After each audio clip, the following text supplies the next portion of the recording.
adik-adik, ketemu lagi dengan saya, Grace. Kali ini, judul berita mission kita adalah Berapa banyak kitab dalam Alkitab?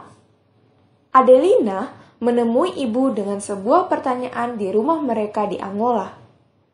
Apakah hanya ada satu kitab di dalam Alkitab? Dia bertanya. Ibu terkejut. Apa maksudmu? Dia berkata. Apakah hanya ada satu kitab di dalam Alkitab? Adelina bersikeras. Tidak, tentu saja tidak, kata ibu. Alkitab memiliki banyak kitab. Ibu benar. Apakah kamu tahu berapa banyak kitab di dalam Alkitab?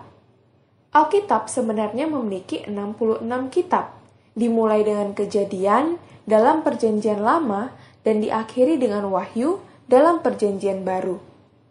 Ibu mungkin berpikir bahwa pertanyaan tentang jumlah kitab dalam Alkitab sudah terjawab.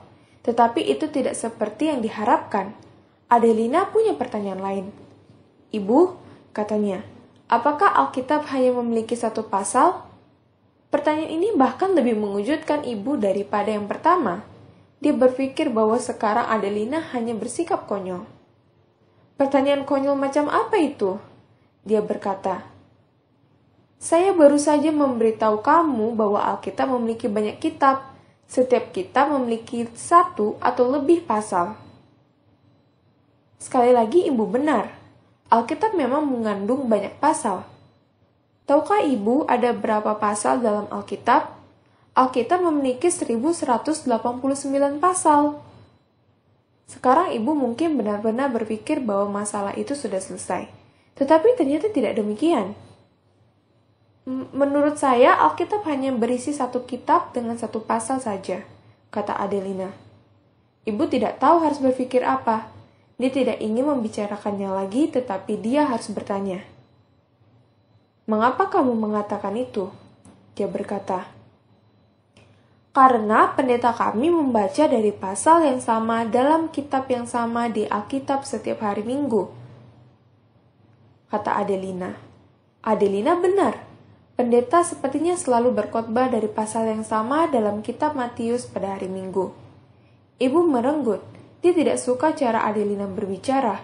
Baginya Adelina terdengar seperti tidak menghormati pendeta. Ibu mengulurkan tangannya dan menampar pipi Adelina. Adelina tersenyum. Dia tidak senang bahwa ibu telah menamparnya. Tamparan itu menyakitkan, tetapi dia tidak kesal.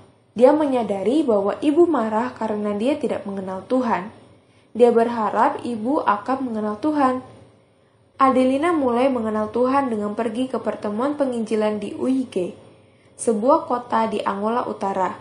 Dia juga memiliki pertanyaan tentang Alkitab setelah mendengar pengkhotbah Masehi Advent hari ke-7. Pengkhotbah berbicara dari kitab Matius, tetapi dia juga berkhotbah dari banyak kitab lainnya dari Alkitab. Adelina suka mendengarkan cerita dari banyak pasal di kitab-kitab dalam Alkitab. Dia terutama mendengarkan kagum ketika dia berbicara tentang kasih Tuhan. Setelah percakapan dengan ibu, Adelina memutuskan bahwa dia mengasihi Tuhan dengan sepenuh hati dan ia ingin hidup hanya untuk dia. Dia termasuk di antara 12 orang yang bergabung dengan gereja Advent pada pertemuan penginjilan. Setelah dibaptis, Adelina menghadapi masalah baru di rumah, tetapi dia tidak khawatir. Dia tahu bahwa Tuhan melindungi mereka yang percaya kepadanya. Dia telah menemukan Tuhan yang benar, Tuhan yang muncul di setiap salah satu dari 66 kitab dan 1189 bab dari Alkitab.